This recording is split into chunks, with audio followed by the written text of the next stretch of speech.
Salut à tous, j'espère que vous allez bien, c'est Romain et on se retrouve pour débriefer le dernier des 6 matchs de phase de poule pour le PSG. On en a fini avec la première partie de la Ligue des Champions, place à la plus plaisante, bien évidemment, les phases à élimination directe. Déjà, on va se concentrer sur nos probables futurs adversaires. Comme on finit deuxième, on a du lourd qui nous attend, mais évidemment, ça ne fait rien du tout la place au classement. On a souvent été premier pour au final se taper des parcours du combattant. Bref, on va revenir sur ce match sans enjeu avec l'équipe quasi type, une grosse équipe dans tous les cas, voilà, avec laquelle on peut avoir de l'ambition, des prétentions, aucune circonstance atténuante pour moi, parce qu'au milieu de terrain, ça jouait bien au ballon, même si bien sûr en termes de pressing, on va revenir sur tout ça.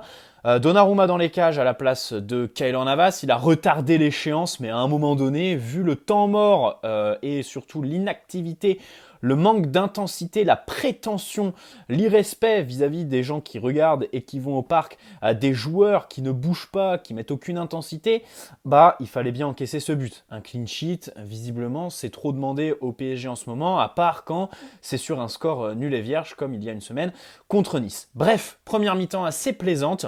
3 buts d'abord, 3-0, doublé de Kylian Mbappé, je commencerai par là. Comment le PSG va faire pour le remplacer déjà, s'il part bien sûr, vu l'importance qu'il a aujourd'hui? Personne est en mesure de le remplacer, personne est en mesure d'être aussi précieux, aussi important que lui au PSG aujourd'hui. C'est vraiment la clé de voûte. Il fait quasi tous nos matchs. Samedi, il nous rapporte le point de lance.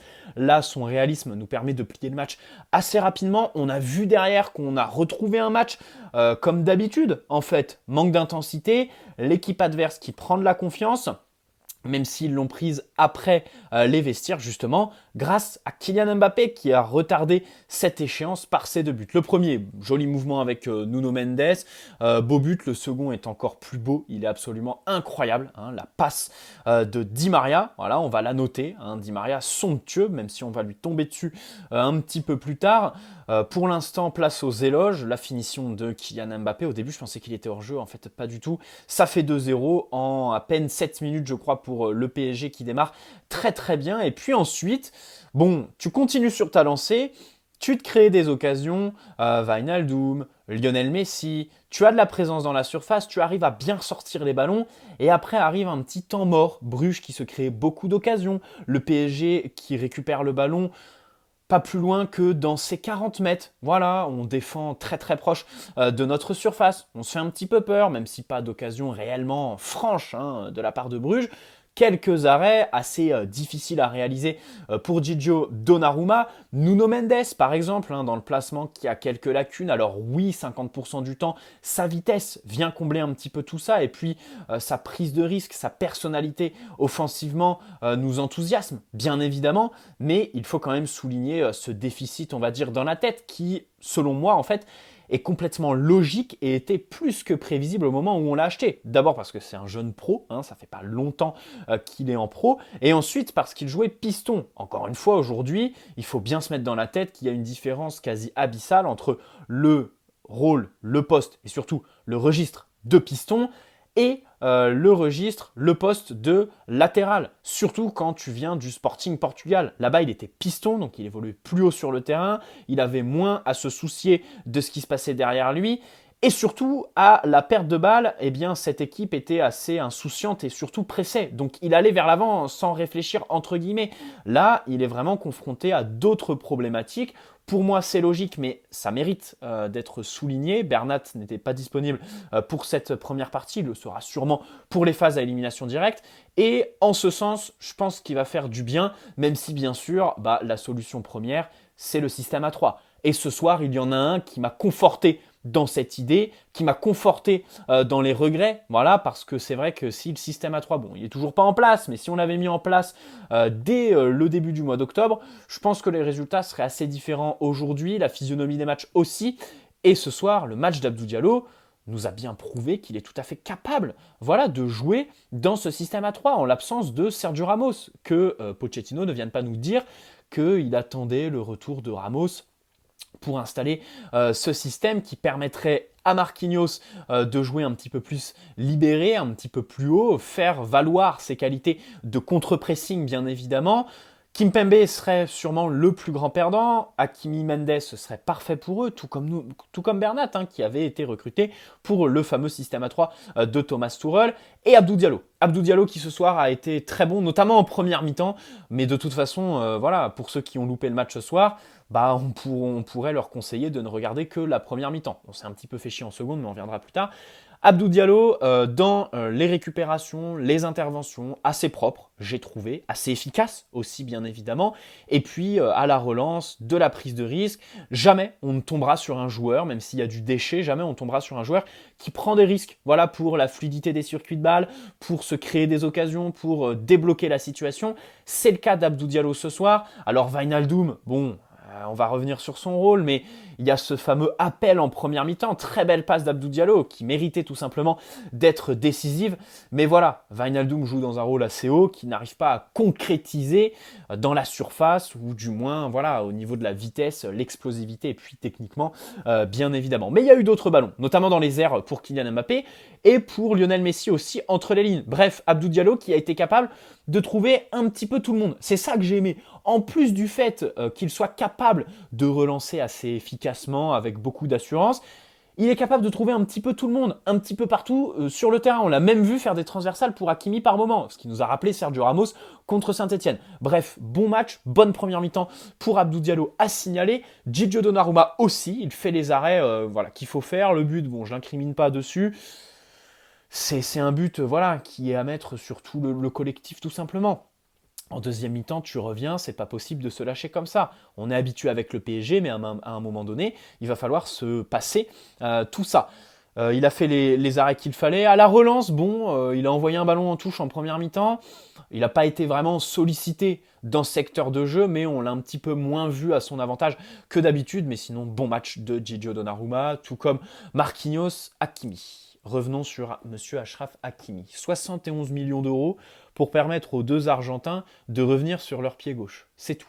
C'est tout. 71 millions d'euros pour le faire jouer dans un registre qui ne le met pas dans les meilleures dispositions, dans lequel il n'est pas à l'aise, dans lequel tu ne fais pas valoir ses qualités, et pire encore, eh bien, tu le fais jouer sur ses défauts, tout simplement.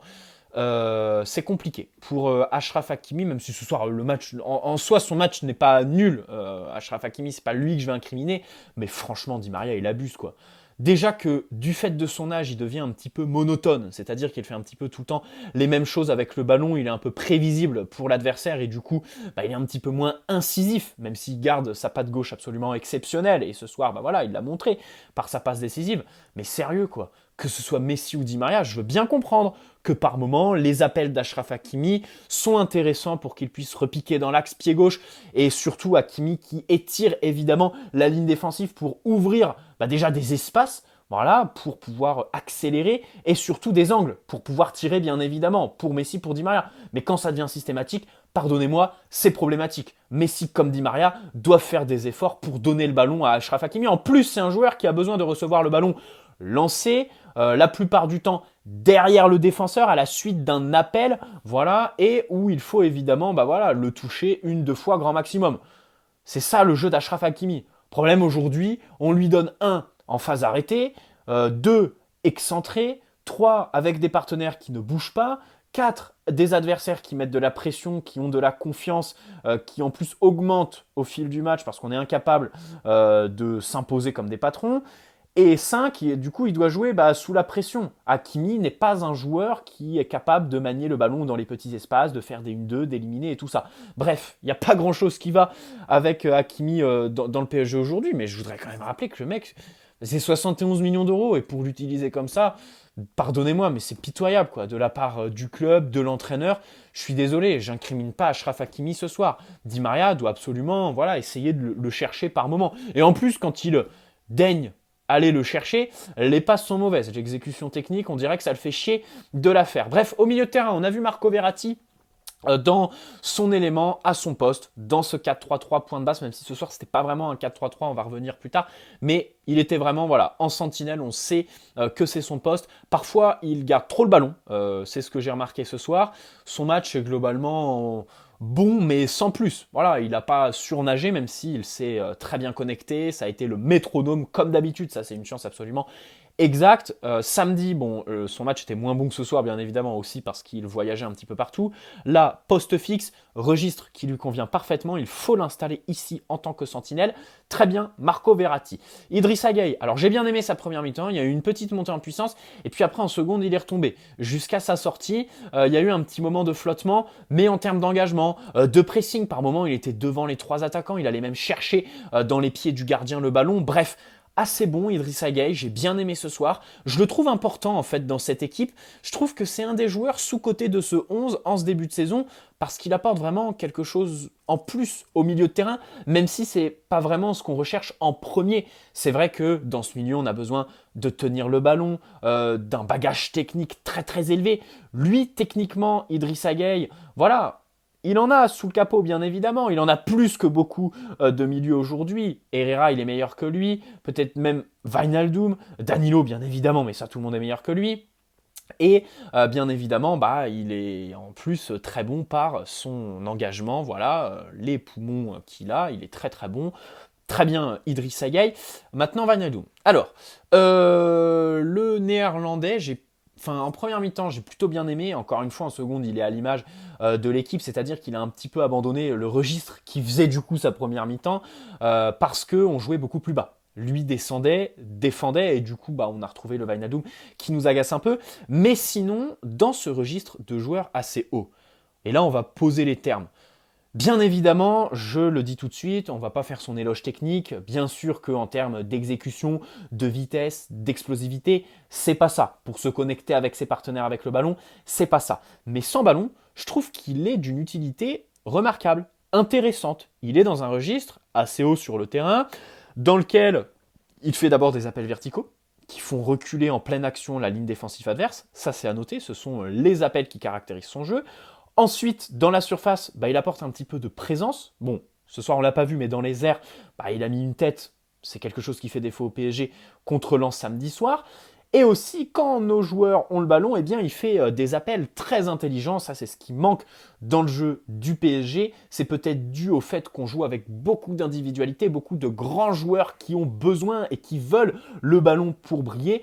Et bien, du coup, quand il y en a un qui a le ballon, les autres rechignent à faire un appel qui est voué à ne pas recevoir le ballon, mais bien à libérer des espaces évidemment pour le porteur de balle. Là, il l'a fait en étirant évidemment les intervalles, d'abord pour se chercher entre Di Maria, Messi et Mbappé, et puis ensuite les angles de tir. Voilà, un petit peu à l'image d'Achraf Hakimi. Lui, Achraf Hakimi, c'est plus des appels sur la largeur, un peu des tout droits, alors que Wijnaldum, c'est des appels, hop là, qui viennent, voilà, t'étirer, on va dire, la charnière, qui joue plus sur la charnière centrale. Donc je trouve que Achraf Hakimi et Wijnaldum se complètent bien, parce qu'ils font un jeu très séduisant avec d'une part Wijnaldum sur la charnière centrale et Hakimi avec le latéral. Bref, sans ballon, j'ai bien aimé. C'est pour moi ce qui a caractérisé en fait mon enthousiasme à la mi-temps. Le bon match de Wijnaldum comme ça, même si, attention, à nuancer d'un point de vue technique et aussi, bien sûr, par le fait que en seconde mi-temps, bah, il se perd un petit peu. Kylian Mbappé, que dire? Il est exceptionnel tout simplement. 2 buts, une passe décisive. Il laisse le penalty à Lionel Messi. Classe, efficacité ce soir. Il est en confiance. Il est absolument stratosphérique. Voilà. Et puis sans lui, j'ai très peur pour le mercato prochain parce qu'il va falloir le remplacer. Je le rappelle, personne ne sera en mesure de remplacer Kylian Mbappé. Personne ne pourra combler. Maintenant, l'enjeu pour moi, c'est de faire un recrutement numérique, le remplacer par plusieurs joueurs, plusieurs types de joueurs. D'abord, un jeune pour s'inscrire dans la lignée des recrutements style Nuno Mendes, Donnarumma, Hakimi et tout ça, pour voilà, poser les bases de la future décennie. Un jeune avec du talent, un joueur évidemment expérimenté, une valeur sûre de la classe mondiale de préférence. Pas vieux bien sûr parce qu'on a déjà Messi, Di Maria et Neymar, il faut aussi recycler un petit peu l'avant-garde et puis pourquoi pas aussi au milieu de terrain parce que c'est vrai que du coup comme personne sera capable de maintenir cette régularité de Kylian Mbappé, comme personne au monde aujourd'hui est capable de faire les matchs comme Kylian Mbappé le fait dans ce PSG-là, bah pourquoi pas essayer de combler en travaillant sur les défauts qui font l'ultra-dépendance du PSG vis-à-vis de Kylian Mbappé. Si le milieu de terrain est un petit peu plus créatif, bien sûr qu'on dépendrait moins du génie français. Bref, voilà, Di Maria, bon, je lui ai déjà tombé dessus, c'est ce qui m'a un petit peu agacé, le fait qu'il ne cherche pas trop Hakimi. Messi, sa première mi-temps, je la trouve bonne.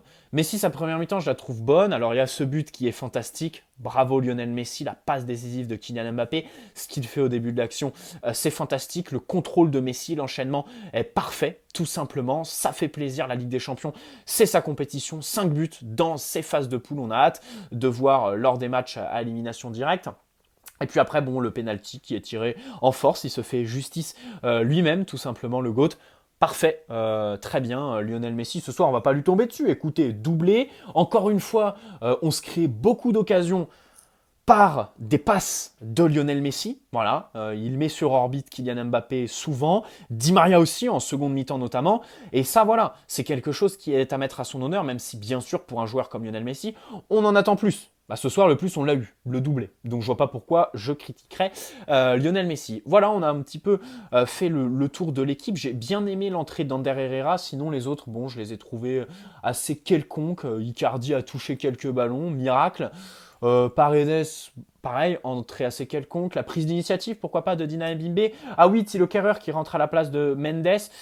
Encore une fois, Abdou Diallo, s'il a fait un bon match comme je disais plus tôt, c'est aussi parce que il était à son poste de prédilection. On a vu le contraire, du coup, le contre-exemple avec Thilo Kehrer qui rentre au poste de latéral, pas son poste de prédilection, et du coup, l'entrée est relativement moyenne. Bref, dans tous les cas, d'un point de vue collectif, il y a un bon premier quart d'heure. Je trouve qu'en fait, il ne faut pas résumer ce match à la première mi-temps, parce qu'il y a le premier quart d'heure, mais ensuite, en première mi-temps, tu joues trop bas, tu récupères tes ballons trop bas. L'adversaire prend confiance, même si tu as marqué 2 buts. Alors oui, il y a le troisième par Lionel Messi qui vient un petit peu entériner les espoirs, mais il se crée des occasions quand même. Leur pressing est bon, nous, aucun pressing. On peine ensuite à ressortir les ballons, attention. Et puis après, bah voilà, le point d'orgue, c'est le retour des vestiaires. Bruges ont repris du peps, ils ont un petit peu oublié les 3 buts qu'ils ont pris en première mi-temps, et hop, une fois que l'équipe d'en face est en confiance, bah nous, on propose plus rien, quoi. Manque d'intensité, et pour moi, il n'y a aucune analyse. C'est prétentieux, c'est irrespectueux tout simplement de la part des joueurs. Après, à partir de la 75e, bon, alors là, ça revient un petit peu, il y a des accélérations, sans plus ce soir, mais c'est une caractéristique des physionomies de match du PSG cette saison, ils se ressemblent un petit peu tous. Des gens disaient que c'était la préparation de Pochettino qui permettait aux joueurs d'être encore lucides, d'avoir encore du jus à la 75e minute. Je répondrais, ok, mais enfin, la préparation de Pochettino, si elle était bonne, elle ferait de nos joueurs, bah voilà, des joueurs capables d'avaler les kilomètres sur les 90 minutes et pas seulement faire un bon premier quart d'heure. Et enfin, je nuancerai, bon, d'abord par le fait que ce match était sans enjeu, donc on ne tirera pas beaucoup de conséquences de tout ça. Et ensuite, par le fait que, en fait, oui, en termes de pressing, en termes de volonté, en termes de sortie de balle, on a été bon sur les 20 premières minutes. Ok, ensuite on est retombé dans nos travers. Là-dessus, voilà, pas de problème, on peut critiquer tout le monde. Bref, tout le monde a sa part de responsabilité. Mais attention, il y a le réalisme de Kylian Mbappé qui est à noter et à louer. Mais je rappelle que les occasions que Kylian Mbappé convertit, pendant tous les autres matchs, quand on perd à Rennes par exemple, on les a ces occasions. Et nos attaquants, ils nous vendent. Donc aujourd'hui, la lecture du match, elle est tout autre parce que nos individualités ont réussi évidemment à conclure. Même s'il y a même malgré ces 4 buts qui sont marqués, pas mal d'occasions qui sont loupées. Ça aurait pu finir par 6-7 buts faciles pour Bruges. Il y a eu des occasions très nettes pour le PSG. Un petit peu, tout le monde a eu son lot d'occasions. À part Marco Verratti, bien évidemment. D'ailleurs, le ciseau d'Idrissa Gueye était assez intéressant. Mais voilà, la lecture des matchs aujourd'hui, elle est inversée. Il ne faut pas avoir tendance à trop l'inverser. Il faut nuancer parce qu'à chaque match, les attaquants, ils les ont, les occasions. Ils manquent de justesse technique. Des fois, ils sont dans un mauvais soir comme Kylian Mbappé. Et en général, bah voilà, en première mi-temps, on n'arrive pas à tuer le match. C'est ça ce qui fait le PSG cette saison. On analyserait différemment évidemment cette équipe si nos attaquants ne nous vendaient pas. Bref, 19 minutes, j'ai été très bavard. En même temps, un match où il y a 2-3 trucs à dire, 2-3 trucs un petit peu intéressants, ça fait toujours plaisir. Très bonne soirée à la Team Notif, très bonne journée, très bonne semaine à ceux qui regarderont ce débrief un petit peu plus tard et demain. N'hésitez pas à poser un like si cette vidéo vous a plu, vous abonner si ce n'est pas déjà fait, bienvenue à ceux qui le feront, c'était Romain. Ciao les amis.